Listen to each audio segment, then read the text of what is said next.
gudoomiyaha ururdiimeedka xisbullaahi sheekh maxamuud cabdilaahi geelle ayaa maanta ka xog waramay sababihii lagu xidhay isagoo sheegay in aanu wax dambi ah aanu gelin balse aanu garanayn waxa lagu xidhay gudoomiyaha ururdiimeedka xisbullaahi sheekh maxamuud cabdilaahi geelle waxa uu sheegay in ururkoodu yahay ururdiimeed balse aanu ahayn urur siyaasadeed oo ka qayb galaya siyaasadda Soomaaliland ama doorashooyinka Soomaaliland gudoomiyaha ururdiimeedka xisbullaahi sheekh maxamuud cabdilaahi geelle waxa uu sidaas ku sheegay maruu maanta shijiraad ku qabtay hotel dalxiis ee magaalada Hargeysa gudoomiyaha ururdiimeedka xisbullaahi sheekh maxamuud cabdilaahi geelle iyo mas'uuliyiin kale oo ku weelinayay shirkaasi shijiraad oo kana tirsan ururdiimeedka xisbullaahi ayaa waxa ay cadeeyeen in ururkoodu yahay mid sharciga islaamka dabaqaya oo aan cidna aan ku xidhnayn waxaanay tilmaameen in ururkan yahay mid Soomaaliland ka jira balse aanu ahayn mid cid kale dabada ku haya waxa uu dhaleecin u jeediyay cidda propagandada iyo hadallada aan meel loo deyin ka fidinaya ururdiimeedka xisbullaahi isagoo tilmaamay in ururkan yahay mid ka saliima dad shisheeye ama cid kale gudoomiyaha ururdiimeedka xisbullaahi sheekh maxamuud cabdilaahi geelle oo faahfaahin ka bixinaya ujeedada ururdiimeedka xisbullaahi waxa uu yiri waxaan la yaab mudan runtii aad iyo aad u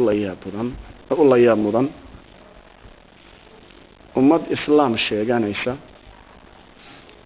oo wixii u weynaa ee qof muslim lagu qancin lahaa aad ku qancisay oo haddana wali soo taagan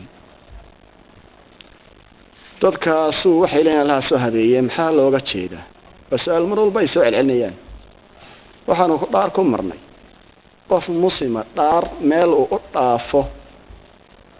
daanu garan maayo idinku haddaydan garanayn dhaar waxaanu ku marnay oo mar iyo laba saddexaanu ku dhaaranay oo wallaahi oo billaahi oo tallaahi aan nidhi inaan ururka daacada ilaahay wax ka looga jeeda aanu jirin wax ka dambeeya iyo wax ka horeeyo kala midnaba aanu jirin haddaba ummadda qanci weyday ee qalbigooda shaydaanku waswaasiyeeyo war imkaan inuu ku celiyana maxaa ku qancaysan inagu aaminaysaan maxaa nagu rumaysanaysaan oo sameeynaa anagu dad muslimiin ah alxamdulillah